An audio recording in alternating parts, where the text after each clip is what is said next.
Hi, I'm Daniel Lucas, and welcome to Book 101 Review. Book 101 is all about the books that I read for the last 40 years. And today I have my special guest. She's a trauma psychologist, professor, speaker, and founder of Science for Survivors because trauma was never yours. No other than Dr. Christal Badour. Thank you so much for having me, Danny. Welcome, Miss Crystal, on Book 101 Review. And can you please introduce more about yourself that I Absolutely. miss? Yeah. You gave a nice intro at the beginning. So my background is as a trauma psychologist. I am also a professor at the University of Kentucky. I am a founder of Science for Survivors, which is a national telehealth therapy platform. I also do forensic assessments related to supporting court cases where there are questions of trauma. I also train clinicians in our best evidence based approaches to treating problems that may develop after trauma, like post traumatic stress disorder, substance use disorders. And I consult with organizations on how to bring in the best practice approaches to taking a trauma informed care perspective in their work. Finally, I'm really passionate about bringing trauma science to the general public. I think there's a lot of information out there that you can access, particularly on social media. Um, and not all of it is accurate and backed by science. And so I think the people who need this information the most often have some of the hardest time getting it. So, really, one of my biggest goals with Science for Survivors is to get information out there, real science, so that it can help people in their recovery from trauma. Real science indeed. And thank you so much for sharing your knowledge and wisdom to the world, Miss Crystal. Thank you. And today let's talk about what most people get wrong about trauma and what the science actually shows. Let's start with the major myth. The idea that trauma is defined solely by the event itself. How does the science of subjective experience of neurobiology reshape this outdated definition? Yeah, it's a really great question. Well, we have a little bit of a confusing situation here where we tend to use this word trauma really broadly to define both events that have happened in our lives. And these are often really stressful situations. People often think about situations that they've heard of or seen on movies, TV, that sort of thing. And the first thing that comes to mind for many people is combat, war veterans. And combat certainly can be a traumatic event, but there are many other things. So we often think about any situations where someone's life was in danger, or they were seriously harmed, or thought they might be harmed, or they experience some type of sexual violation. And that can happen directly to someone, but it can also be something that you've witnessed happen to someone else, or you've even learned about it happening to someone close to you in your life. And then the final way that we think about this is situations where people are repeatedly encountering distressing situations in the context of their work. So, for example, 911 operators or first responders, that type of thing. So we have the event itself, and in many cases, people have experienced across their life multiple different types of traumatic events. But then we also use this word trauma to describe how people respond to those events. So, what happens immediately after, the reactions that people have, but also sometimes the symptoms or distressing experiences that people have for many years after the event has passed. And so, by calling all of that trauma, it makes it a little bit difficult to break apart and make sense of what is actually happening and going on. And we know that no one person will respond to the same event in the same way. And so we can't just define the experiences of trauma responding based on what actually happened. We know that um, a huge component of this is how the brain and the nervous system, the body reacts in these types of events to really help keep us alive. And the way that it does those things, that automatic stress response, is really helpful in that moment in keeping us alive. And for some people, those responses, maybe feeling jumpy or alert or on edge, or really being triggered by memories of the experience, those things tend to improve over time for most people. But some people actually get a little bit stuck in this process where their brain is trying to bring up that memory frequently to process it and make sense of what has happened. And that can be really stressing and overwhelming. And for some people, they may need some help from a mental health professional, also from other people in their lives, people who care for them, to help them work through what has happened to them. Interesting, Miss Crystal. Many people believe that if you don't have vivid Hollywood style flashbacks, you don't have PTSD. What are the more subtle yet equally debilitating symptom presentation that often go unrecognized? That's a wonderful question. Yeah, so we often think about flashbacks. I think that comes to mind again because when we see PTSD portrayed in the media, it is often with very vivid flashbacks. And a flashback really is that idea of it's almost like you're reliving the situation as if it were happening to you right now in this moment. And people sometimes even will talk about almost like I can smell the smells or hear the sounds that were happening in that moment. And that does happen for some people with PTSD, but many others do not experience flashbacks. But they one kind of key feature of PTSD is that everyone who experiences this particular reaction to trauma will have some type of unwanted or distressing memories of the trauma. So it may come in the form of nightmares during sleep, and the nightmares sometimes might be replaying the details of what happened. But sometimes it's more like thematically related, like being chased or being harmed in some way. So it can look a little different based on the person. And then the other things that we see may be more situations in someone's life. It can be people, places, a song on the radio. It could be certain feelings, like if someone who experienced childhood abuse really frequently felt scared or distressed if there's any kind of conflict going on. When they feel that same feeling, it can bring it up and kind of trigger that memory for them. So, in that case, we can see that people may just have memories that pop up in their mind, sometimes seemingly out of the blue, but sometimes in response to triggers in their environment.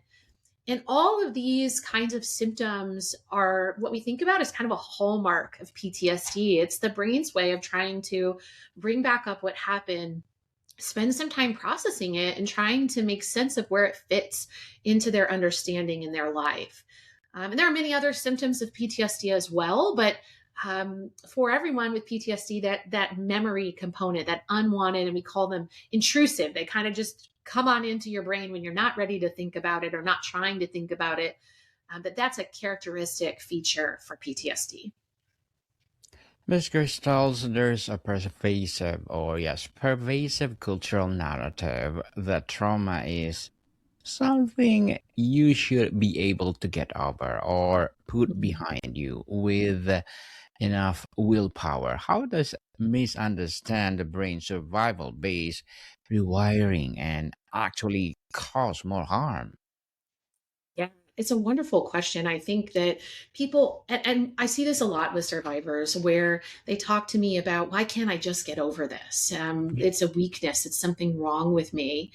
And the reality is, if we just had willpower, we'd all just put that out of our minds. And we know that that's not possible for many people.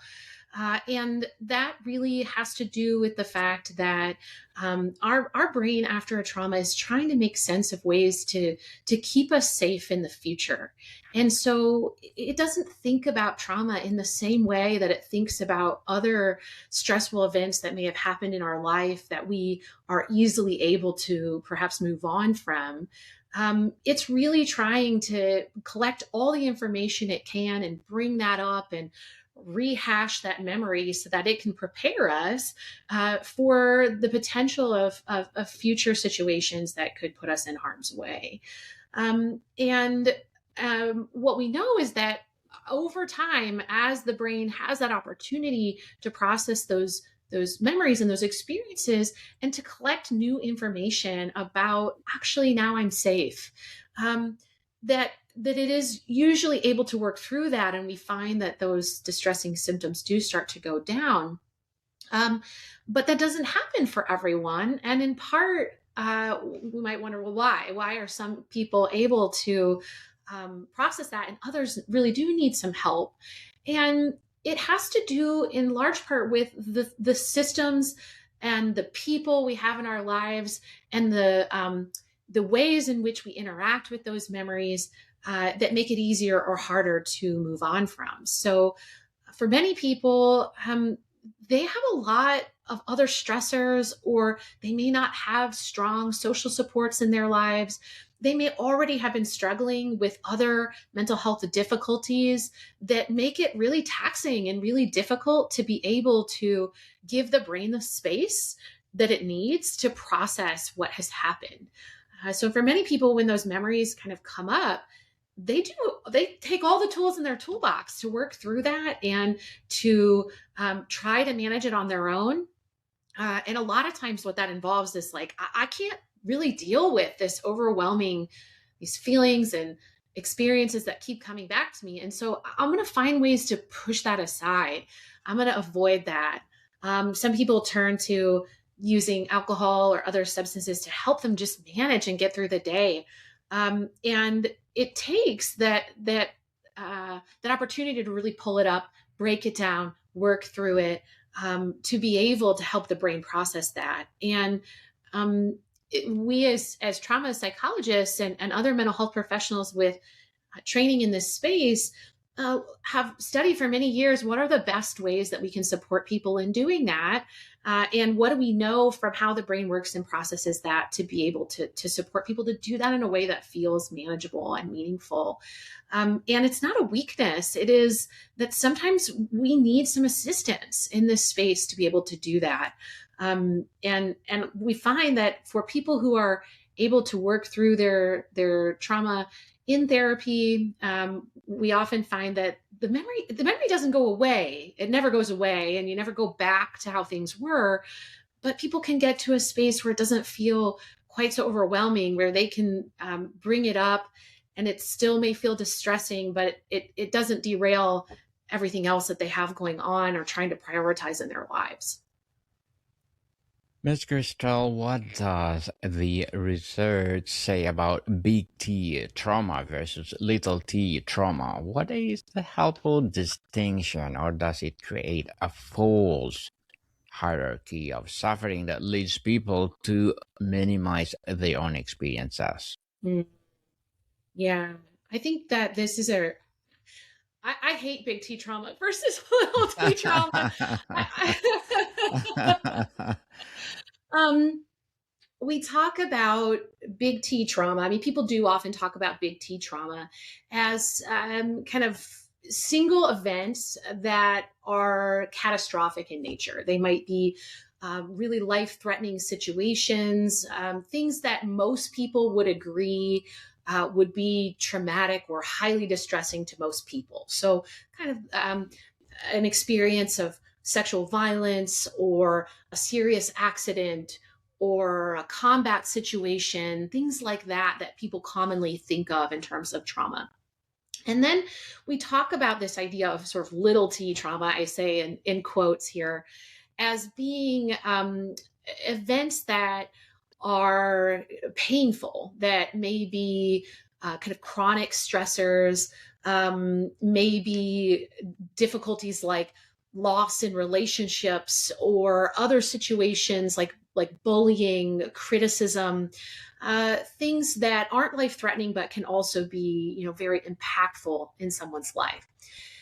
And in the research space, particularly, we do think about making this distinction for understanding trauma reactions that can lead to PTSD symptoms. This distinction has been really controversial, even amongst researchers, as long as PTSD has been around as a diagnosis, because there is some research to show that while those, if you will, big T traumas that involve oftentimes life-threatening situations or serious injury or harm, that those are quite likely in some cases to lead to PTSD, that also these chronic stressors, we find that people can sometimes show the same pattern of symptoms.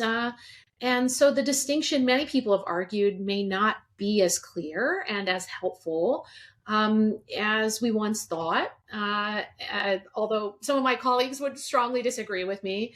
But I think what's really important here, again, is not necessarily of the event itself, but how the person felt during the event in terms of their sense of safety, and the violation that they experienced in some situations, maybe where they weren't in physical danger, and then how they've reacted to that afterward. That's really what's most important.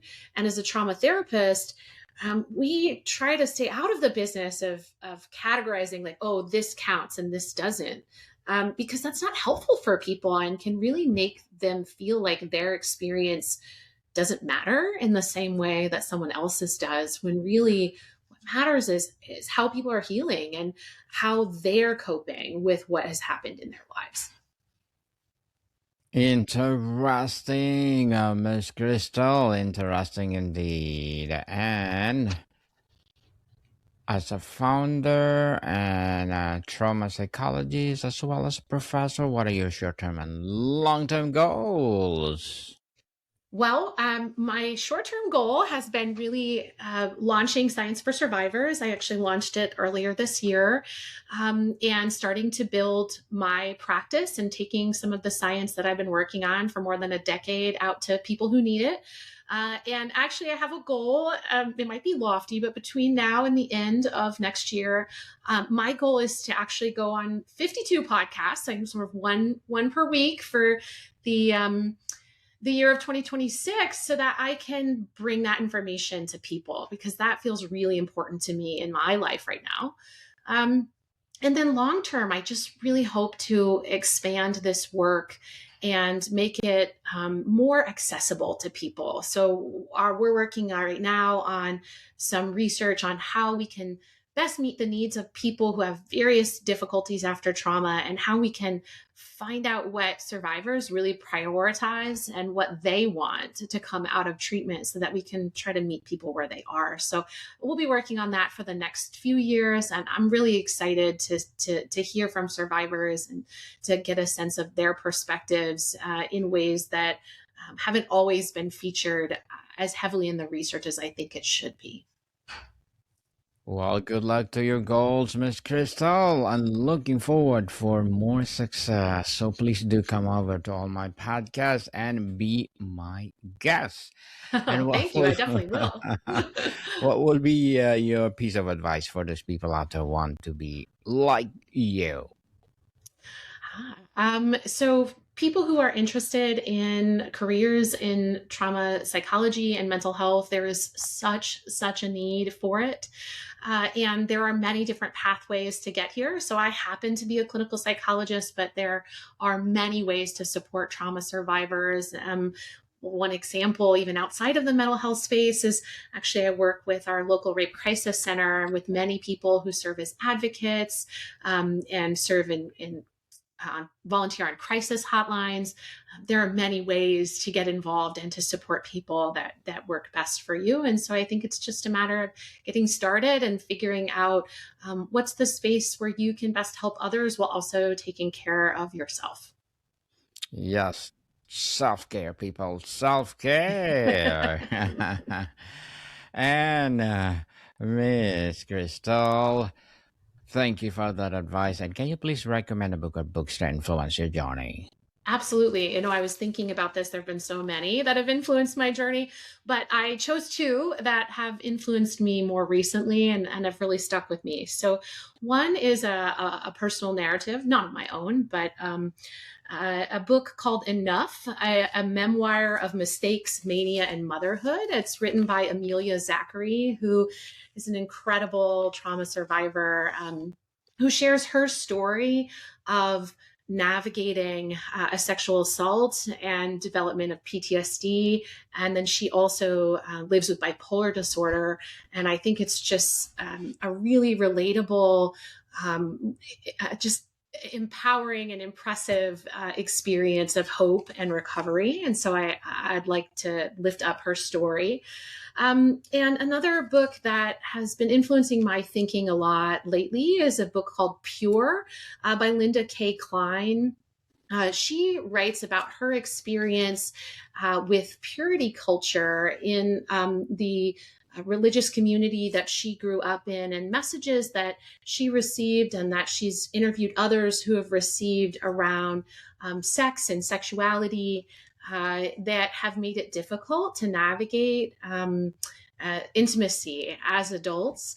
And I think the importance there, particularly for sexual assault survivors, which is a community that I work with really regularly, is very important. And so I think for people to be thinking more and talking more about sexual health and wellness is something I would really like to see, because it's so important for so many people. And it's often kind of a taboo topic that people are reluctant to talk openly about. Yes, and thank you so much for that recommended books. Miss Crystal, and before we wrap up our discussion for today, I'm inviting you to please do listen to my other podcast, people.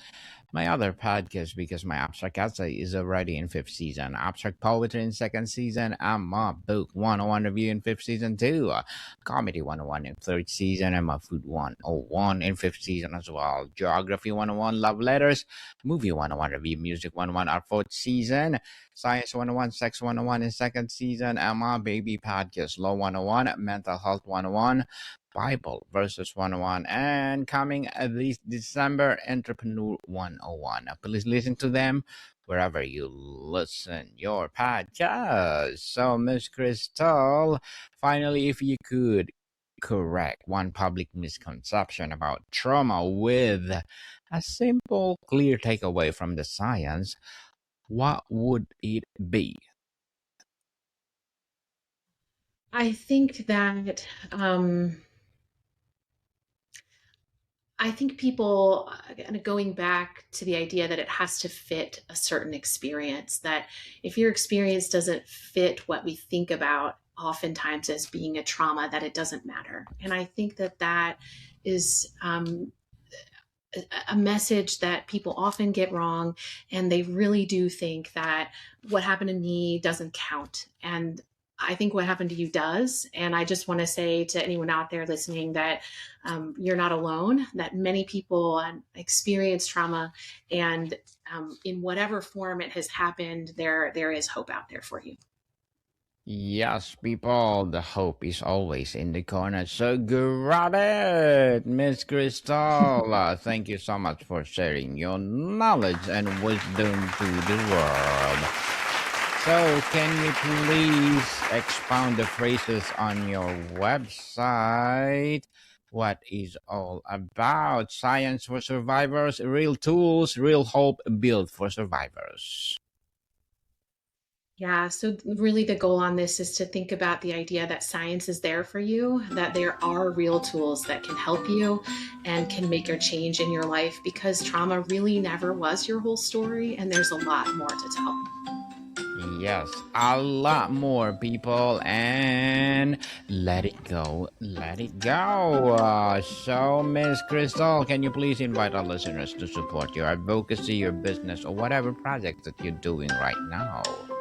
Yes, thank you. I would love for you to check out my website, scienceforsurvivors.com. There's helpful information building there with my blog, information for people in the public, also therapist training information, therapy access, as well as consultation opportunities for professionals who might need some additional support in this space. Yes, people, let's support Miss Christal Badour or Dr. Christal Badour because if you support her, for sure, more and more empowering and advocacy like this to come. So, Miss Christal, thank you so much for your time. Thank you so much for having me. Modicon people, see you soon.